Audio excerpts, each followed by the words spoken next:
Ya, balik lagi 5, 4, 3, 2, 1. Yo. Balik lagi bersama gue Felix, dan hari ini kita kembali lagi analisa santuy bersama gue, host dan analis yang disayang semua orang. Well, gue mau pertama ngucapin Merry Christmas 2020 untuk yang merayakan, dan Happy Holiday untuk semua teman-teman di semua yang nonton nanti. Well, gue mau cerita sedikit deh sebelum mulai bahwa banyak yang udah kita lewatin selama tahun 2020. Banyak yang kehilangan keluarganya, kehilangan pekerjaannya, tapi yang penting adalah kita harus syukuri bahwa kita masih diberi berkat yang luar biasa oleh Tuhan, bahwa kelahiran Sang Juru Selamat menjadi kelahiran baru dalam kehidupan kita. Yang setuju mengatakan amin. Oke. Oh, kok jadi kuat bahasa ya? Oke. Sesuai janji gue hari ini, gue belum review ya. Hari ini episode 11, bahasan kita adalah tentang posisi favorit. Apa itu posisi favorit? Kita ngebahas tentang tentang posisi bermain sepak bola. Di sepak bola ada 4 posisi utama: kiper, back, gelandang, dan penyerang. Setiap posisi kecuali kiper, apalagi 3 posisi back, gelandang, dan penyerang memiliki peran masing-masing. Hari ini gue bersama dibantu oleh Opini Bola ID akan ngebahas masing-masing tentang posisi-posisi bermain tersebut.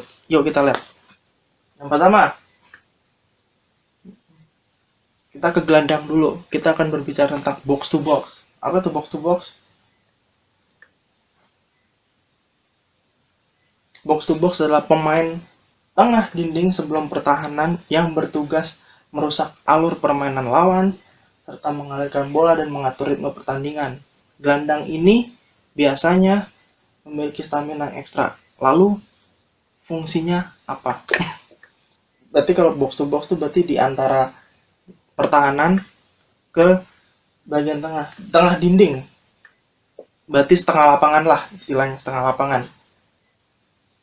Nah, fungsinya otak strategi penyerangan tim. Biasanya yang melakukan ini adalah posisi yang bermain di central defending midfielder,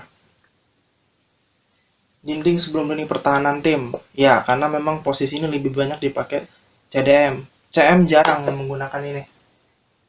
Lalu pemutus penyerangan lawan dan kunci lini tengah tim. Tukang jaga lah istilahnya, tukang pukulnya, gelandangnya tukang pukul. Nih, contoh box to box, ada Pogba, ada Nenggolan, ada Toni Kroos, ada Kante, ada Matuidi. Ya rata-rata bermain yang di posisi CDM. Kebanyakan benar-benar bisa bermain di posisi CDM.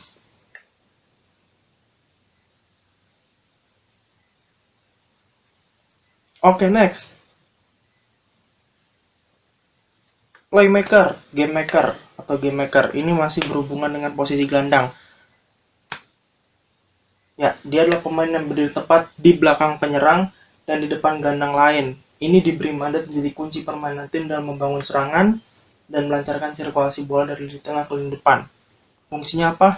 Kalau box to box lebih fokus sebagai dinding pertama pertahanan, playmaker lah fungsinya sebagai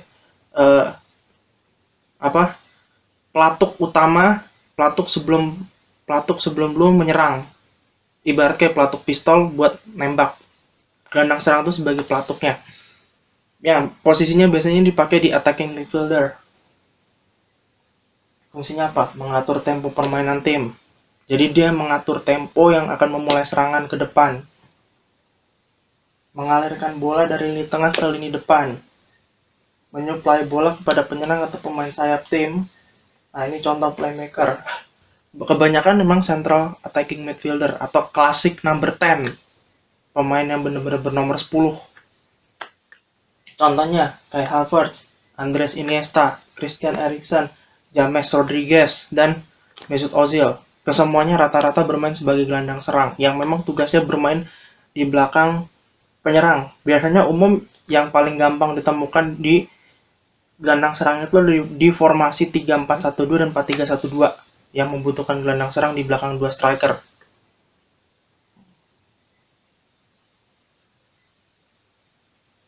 Selanjutnya, second striker. pemain yang sering disebut penyerang bayangan. Sebutlah dia penyerang bayangan. Dia berdiri di belakang atau di sisi penyerang utama guna saling bekerja sama dengan penyerang utama untuk cetak gol. Ini jamak ditemukan di pemain yang berposisi sebagai CF. Kalau kita main FIFA di posisi CF, central forward. Jadi 4-4-1-1 attack. Jadi 4-4-1 penyerang depan, satu di sini berdiri agak menyerong posisinya. Tugasnya apa? Memberikan ruang gerak pada striker utama, melakukan pergerakan tanpa bola, mencetak gol, memberi umpan kepada striker utama. Contohnya ada Maradona, ada Del Piero, Thomas Müller, Roberto Baggio, dan Paulo Dybala. Kesemuanya ini adalah pemain yang beroperasi sebagai center forward, bukan striker utama yang predator.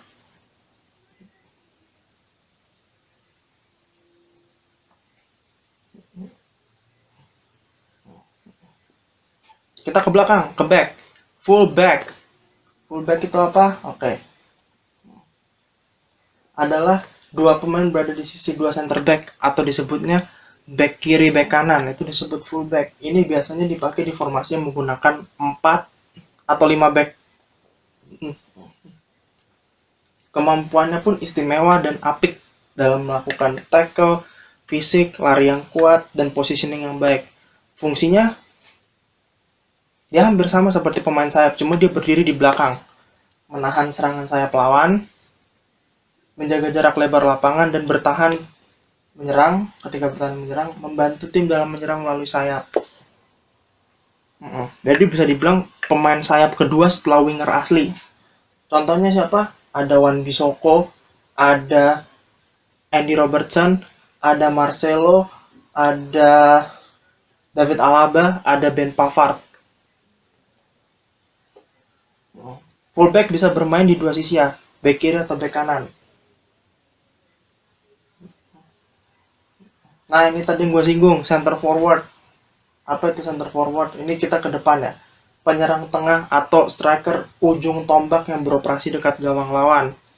Pemain ini memiliki kemampuan istimewa seperti mengontrol bola yang apik, insting mencetak gol, dan positioning yang tepat. Fungsinya sudah pasti yang mencetak gol karena center forward, penyerang depan, membuka ruang untuk gelandang dan pemain sayap tim, memanfaatkan bola rebound untuk dikonversikan menjadi gol. Dan ini contohnya. Posisi ini udah sangat langka di sepak bola modern, tapi masih ada yang pakai. Banyak kan kayak Mandzukic, Lewandowski, Harry Kane, Oliver Giroud, sama Benzema. Dan ini biasanya dipakai di formasi yang tadi gue bilang, 4-4-1-1 umumnya. Next, false nine, masih tentang bahasan di depan. False nine itu apa? Nomor 9 palsu, bahasa definisi literalnya. Ini adalah pemain yang diposisikan sebagai penyerang tengah namun punya peran yang berbeda. Hanya diposisikan, bukan berposisi. Diposisikan. Yang bisa main itu mungkin bisa gelandang tengah, bisa back. Dia turun meninggalkan posnya untuk menarik pemain bertahan lawan keluar dari area bertahan. Istilahnya dia sebagai pemain pemantul. Pemain pemantul serangan. Kayak di Liverpool. Yang penyerang, mereka punya 3 penyerang trio Firmansyah kan. Tapi yang bertugas mencetak gol 2, Mane sama Salah. Kita lihat. Apa tugasnya? Memberi tekanan pada lawan, kayak gue bilang tadi, menjadi pemantul. Dia yang bisa dibilang menjadi tukang pressure-nya lawan. Dia yang buka ruang bagi tim. Bener-bener kayak posisinya bukan kayak contoh Spanyol deh di Piala Dunia pakai 4-6-0. Semua gelandangnya ditugasin untuk ngasih ruang, saling buka ruang, mengatur tempo permainan. Nah ini contohnya, ada Firmino, Dennis Bergkamp, Totti, Fabregas. Tapi kalau Totti, dia memang tidak mau menganggap dirinya penyerang murni.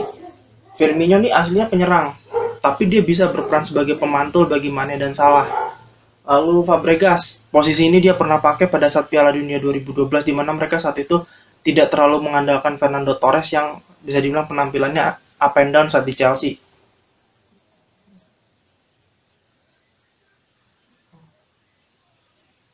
Selanjutnya, target man. Apa itu target man? Penyerang tengah yang berdiri dekat dengan gawang lawan. Sama kayak center forward. Tapi punya keistimewaan. Mampu menahan bola, punya postur tubuh tinggi, tegap, kekar, dan kemampuan bola-bola atas. Jadi biasanya target man ini adalah pemain-pemain yang memiliki serangan aerial paling bagus atau jago dalam main bola-bola udara, bola-bola atas. Tugasnya apa? Merusak pertahanan lawan udah pasti karena dia jadi target man. Dia yang diserang terus. Membuka ruang bagi tim harus pasti mencetak gol. Nah, ini contohnya. Giroud, Cavani, Ibra,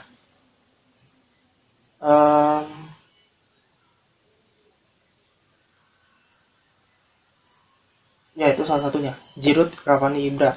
Karena kenapa mereka lihat Ibra postur badannya tinggi, tegap, kekar, dan jago bola-bola udara. Ronaldo pun juga bisa disebut target man karena dia juga, kalau sekarang Ronaldo bisa bermain di target man karena dia juga jago dalam main bola-bola atas. Terus yang sekarang di Inggris ada penyerang Everton, Calvert-Lewin, itu dia bisa dibilang begitu karena tugas dia juga bisa main di bola-bola atas. Nah, sekarang kita ke poacher. Poacher itu apa? Ini striker yang berkeliaran cuma di kotak penalti, yang membuka ruang bagi dia sendiri. Dia punya kemampuan istimewa seperti dribbling, cepat mengambil keputusan, dan kecepatannya bagus. Ini bener-bener yang, lu tugas lu cuma di kotak penalti doang deh. Lu tinggal tunggu umpan dari tengah atau dari sisi sayap lu aja. Yang kayak gitu banyak. Ada tugasnya mencetak gol, mengelabui pertahanan lawan dengan kecepatannya, melakukan pergerakan tanpa bola guna menciptakan peluang. Contoh-contohnya udah ada Nistelrooy, Raul Gonzalez, Wayne Rooney, dan si Raja Offside Inzaghi. Mereka semua adalah penyerang-penyerang yang jago dalam membuka ruang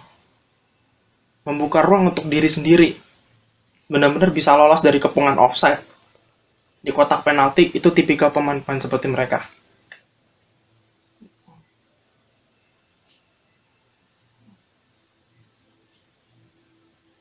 Next, kita balik ke tengah, kita akan bahas defensive midfielder. Apa itu defensive midfielder?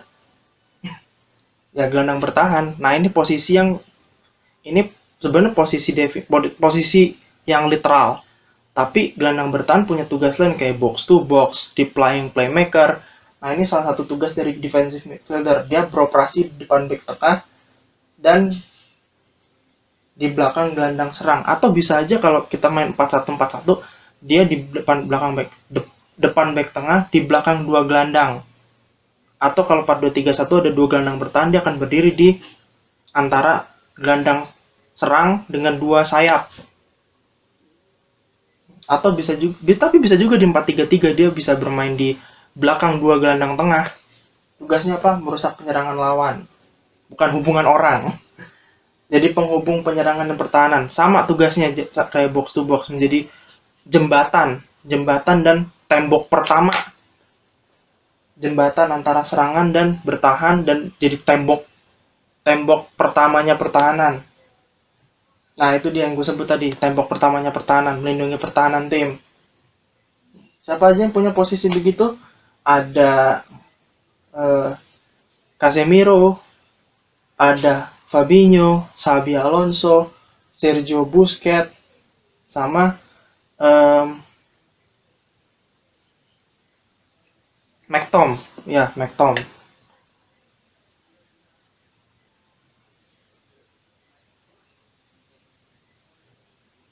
Kalau center midfielder, nah ini yang tadi udah dibahas sedikit. Kalau dia ini jenderalnya lapangan tengah, yang benar-benar pure posisinya, harafiahnya itu central midfielder ya, gelandang tengah yang posisinya dianggap sebagai jenderal di posisi tengahnya itu. Dia jadi porosnya permainan. Tugasnya membuat peluang, penyeimbang permainan, menyuplai bola pada striker. Yang bisa melakukan itu ada Kroos, Modric, kemudian Fred, dan Moussa Sissoko. Nah, ini tadi yang gue sebut attacking midfielder. Dia penyerang yang gelandang serang yang bermain di belakang penyerang. Paling depan lah, paling depan, gelandang yang berdiri paling depan.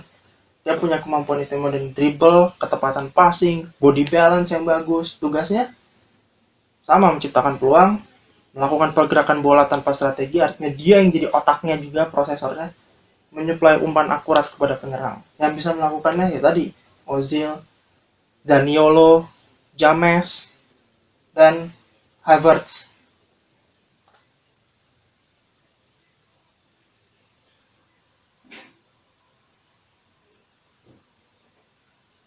Lalu ada deep lying playmaker. Apa itu deep lying playmaker? Ini pemain tengah unik. Dia beroperasi di paling belakang antara kedua pemain tengah dan punya kemampuan istimewa. Tenang dalam penguasaan bola, bukan gelandang biasa atau konvensional. Dia punya tugas khusus. Menjaga kedalaman taktik, bukan menjaga cinta ya. Mengatur tempo permainan, memberi umpan-umpan akurat. Yang bisa melakukan ini, yang maestro cuma dua, Pirlo sama Xavi. Kalau sekarang Marco Verratti. Dan biasanya yang di flying playmaker itu jago-jago dalam tendangan bebas.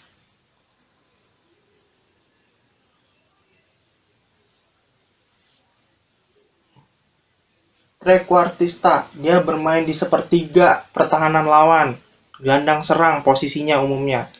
Dia berdiri di belakang dua penyerang atau di belakang penyerangnya langsung, dan dia identik dengan nomor punggung 10 dan punya kemampuan istimewa dengan kreativitas, kelincahan, dan membaca permainan. Siapa saja? Ya, tugasnya memberi umpan akurat kepada penyerang, mencetak gol, melakukan pergerakan tanpa bola. Yang bisa melakukannya hanya Tevez, Sneijder, Robinho, dan Totti.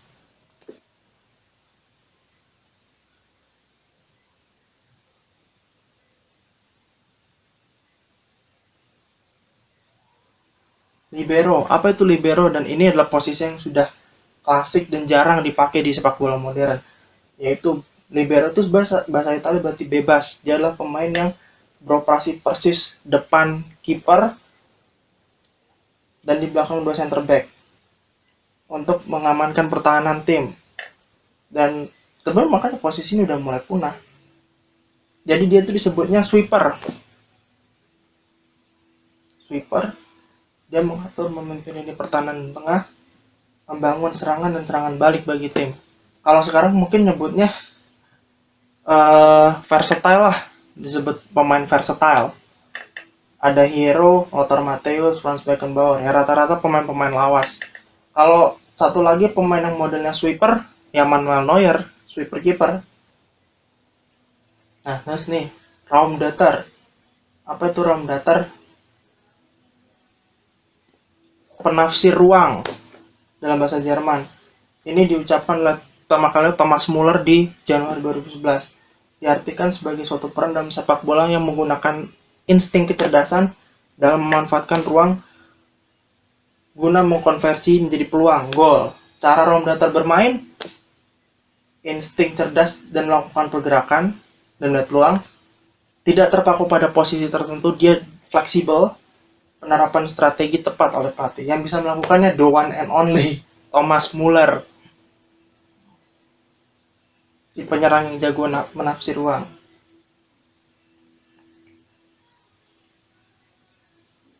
Terakhir, versatile. Apa itu versatile? Versatile itu dalam bahasa Inggris berarti serba bisa. Ya, pemain yang bermain bukan di posisi naturalnya dia, tapi dia bisa bermain bukan hanya di posisi naturalnya, tapi dia bisa bermain di berbagai macam posisi. Fleksibel. Apa yang diperlukan sebagai seorang versatile? Kebutuhan strategi, biasanya pemain yang kena cedera atau akumulasi kartu, dan untuk membuat strategi yang gak gampang ditebak lawan. Dan biasanya pemain-pemain seperti ini, ada Ashley Young, ada ada James Milner, ada Fernandinho. Contoh-contoh pemain yang sangat versatile.